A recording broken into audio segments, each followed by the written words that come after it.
गुजरात के अहमदाबाद शहर की एक high profile society Galaxy coral अपनी भव्यता और वहां बसे रसूखदार परिवारों के कारण जानी जाती थी। लेकिन इसी चमक दमक के बीच एक ऐसा चौंकाने वाला सच सामने आया जिसने पूरे शहर को हिलाकर रख दिया। इस सोसाइटी में रहने वाला एक प्रतिष्ठित परिवार अचानक चर्चा में आ गया और वजह ऐसी थी जिसकी किसी ने कल्पना तक नहीं की थी। इस परिवार के मुखिया थे शैलेश प्रजापति, जो पेशे से एक लेबर कॉन्ट्रैक्टर थे और साथ ही उनका रियल एस्टेट का कारोबार भी था। वे आर्थिक रूप से अत्यंत समृद्ध थे और समाज में एक शांत, सौम्य और व्यवहार कुशल व्यक्ति के रूप में जाने जाते थे। उनके परिवार में उनकी पत्नी शारदा प्रजापति और 2 बच्चे शामिल थे। बाहर से देखने पर यह 4 सदस्यीय परिवार एक आदर्श और खुशहाल जीवन जीता नजर आता था, लेकिन इस दिखावे के पीछे कुछ ऐसे राज छिपे थे जिन्होंने सबको हैरान कर दिया। ये घटना उस दिन की है जब तारीख थी 24 जून 2022। रोज की तरह उस सुबह भी शैलेश प्रजापति ने अपने दिन की शुरुआत सुबह ठीक 6 बजे की। ये उनका रोज का नियम था कि वे सुबह का 1 घंटा मॉर्निंग वॉक के लिए निकला करते थे। सुबह के उस शांत समय में सड़कें लगभग खाली होती थी, ना के बराबर ट्रैफिक, का दुक्का गाड़ियां और एक शांत वातावरण। इस दिन भी कुछ वैसा ही माहौल था। शैलेश अपने घर से थोड़ी ही दूरी पर पैदल चल रहे थे जब अचानक पीछे से एक पिकअप ट्रक तेजी से आया और उन्हें जोरदार टक्कर मार दी। टक्कर इतनी भयंकर थी कि शैलेश प्रजापति कई फुट दूर जाकर गिरे और उन्हें गंभीर चोटें आईं। पास में मौजूद कुछ राहगीरों ने यह सब देखा और बिना देरी किए एम्बुलेंस को कॉल किया। घायल अवस्था में उन्हें तुरंत अस्पताल ले जाया गया, लेकिन अफसोस तब तक बहुत देर हो चुकी थी। अस्पताल पहुंचते ही डॉक्टरों ने उन्हें मृत घोषित कर दिया। अस्पताल प्रशासन ने तुरंत पुलिस को सूचना दी। पुलिस मौके पर पहुंची और शुरुआती जांच शुरू की। जिन्होंने शैलेश को अस्पताल पहुंचाया था, उनके मुताबिक वे सड़क के किनारे वॉक कर रहे थे जब एक तेज रफ्तार पिकअप ट्रक ने उन्हें टक्कर मार दी, जिससे उनकी मृत्यु हो गई। शैलेश प्रजापति के साथ हुए इस दुखद हादसे की सूचना उनके परिवार को दे दी जाती है। जैसे ही यह खबर मिलती है, उनका परिवार भी तुरंत अस्पताल पहुंचता है। जरूरी कानूनी औपचारिकताएं पूरी करने के बाद अस्पताल प्रशासन द्वारा शैलेश की मृतदेह उनके परिजनों को सौंप दी जाती है। चूंकि यह मामला एक सामान्य सड़क दुर्घटना जैसा प्रतीत हो रहा था, इसलिए पुलिस ने भी इसे एक सीधा साधा एक्सीडेंट मानकर केस दर्ज किया और परिवार को अंतिम क्रियाक्रम के लिए घर जाने की अनुमति दे दी। जैसा अक्सर देखा जाता है, वैसा ही इस बार भी हुआ। पुलिस ने इस मामले में कोई विशेष जांच नहीं की। इस तरह के मामलों में गहराई से पड़ताल करने की बजाय उन्हें औपचारिकता मानकर निपटा दिया जाता है। सारी प्रक्रियाएं पूरी होने के बाद शैलेश प्रजापति का अंतिम संस्कार कर दिया गया। हालांकि जिस स्थान पर यह दुर्घटना हुई थी, वहां आसपास कई सीसीटीवी कैमरे लगे हुए थे। इन्हीं में से एक कैमरे में यह पूरा हादसा रिकॉर्ड हो गया था। उसी फुटेज को किसी अनजान व्यक्ति ने सोशल मीडिया पर डाल दिया। देखते ही देखते यह वीडियो इतनी तेजी से वायरल हुआ कि पुलिस के कुछ वरिष्ठ अधिकारियों तक भी पहुंच गया, जिससे मामला एक बार फिर सुर्खियों में आ गया। दरअसल वायरल हुई उस सीसीटीवी फुटेज में एक बेहद चौंकाने वाली बात सामने आती है। वीडियो में साफ देखा जा सकता है कि शैलेश प्रजापति सड़क के बिल्कुल किनारे शांतिपूर्वक मॉर्निंग वॉक कर रहे हैं। पूरी सड़क एकदम खाली थी, ना कोई ट्रैफिक, ना किसी तरह की भीड़ भाड़। तभी पीछे से एक पिकअप ट्रक आता है और अचानक उसकी रफ्तार तेज हो जाती है। इसके बाद वह ट्रक सीधे शैलेश प्रजापति को आकर टक्कर मारता है।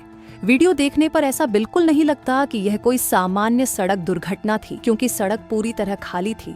ट्रक चालक के पास पूरा मौका था कि वह दूसरी दिशा से निकल जाए, लेकिन इसके बावजूद ट्रक ने बिल्कुल निशाना साधकर शैलेश को टक्कर मारी, जिससे संदेह गहराता है कि यह कोई दुर्घटना नहीं बल्कि एक पूर्व नियोजित साजिश हो सकती है। चूंकि यह फुटेज सोशल मीडिया पर खूब वायरल हुआ और अंततः पुलिस के वरिष्ठ अधिकारियों तक भी पहुंच गया, तो पहली ही नजर में उन्हें भी यह घटना संदिग्ध लगी। इसी कारण पुलिस के उच्च अधिकारियों ने इस मामले की गंभीरता को देखते हुए एक विशेष जांच दल का गठन किया और केस की गहन छानबीन के आदेश दे दिए। जैसे ही पुलिस को सीसीटीवी फुटेज में कुछ संदिग्ध गतिविधियां नजर आती हैं, वह सबसे पहले उस रोड पर लगे सभी कैमरों की 24 जून की पूरी रिकॉर्डिंग इकट्ठा करती है।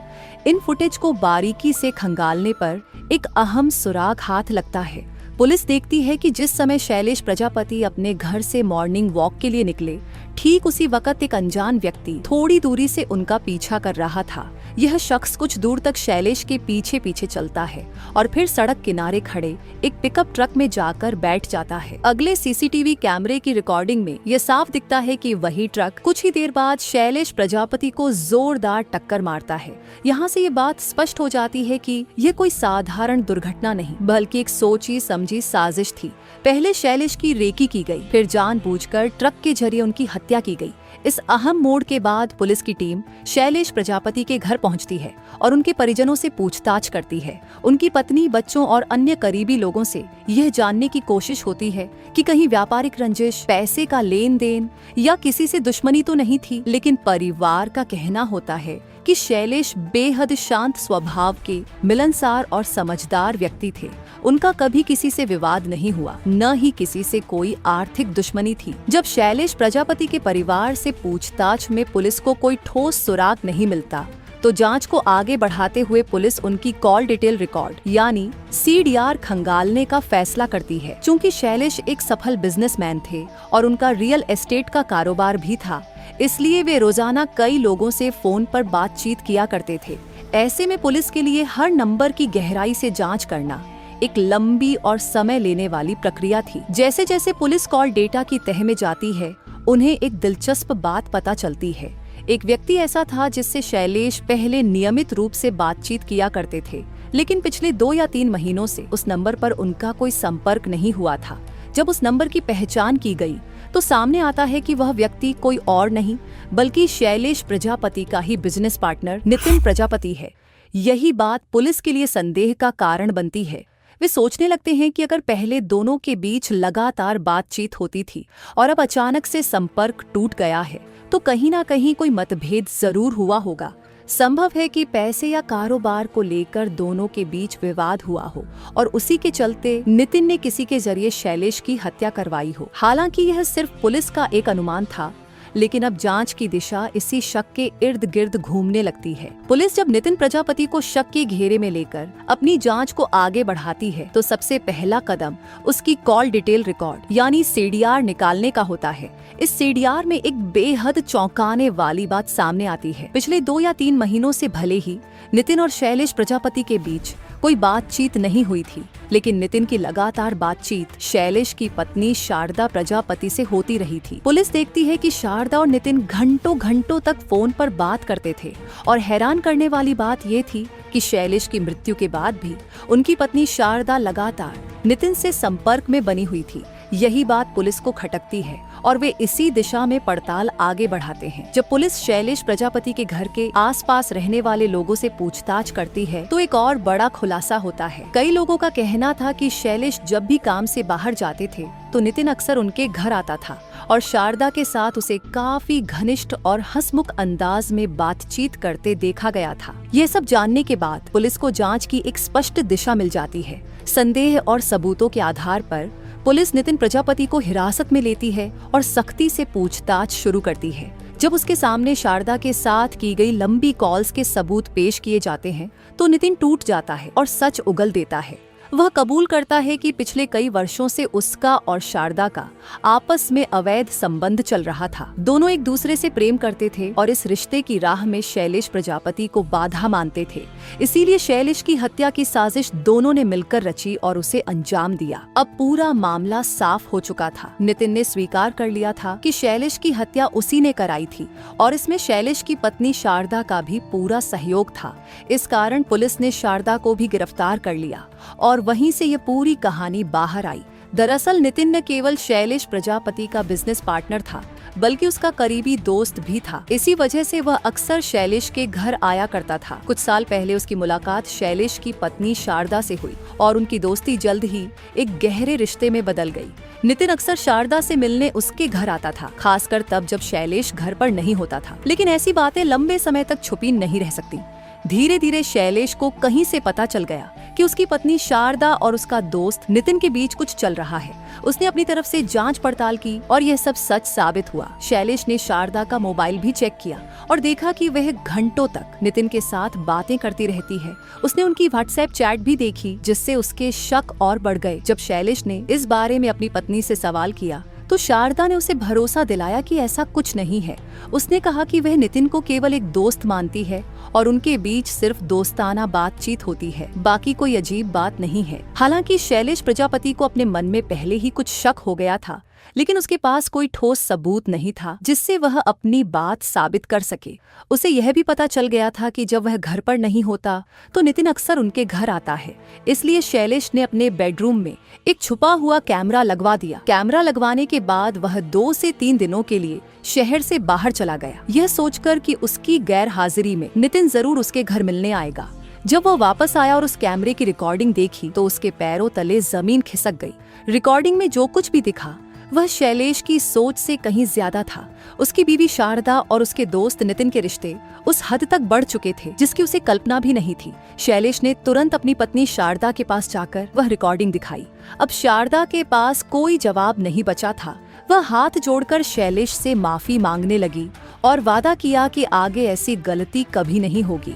वास्तव में उस रिकॉर्डिंग में साफ देखा गया कि शैलेश की गैर हाजिरी में नितिन उनके घर आता है और शारदा के साथ शारीरिक संबंध बनाता है।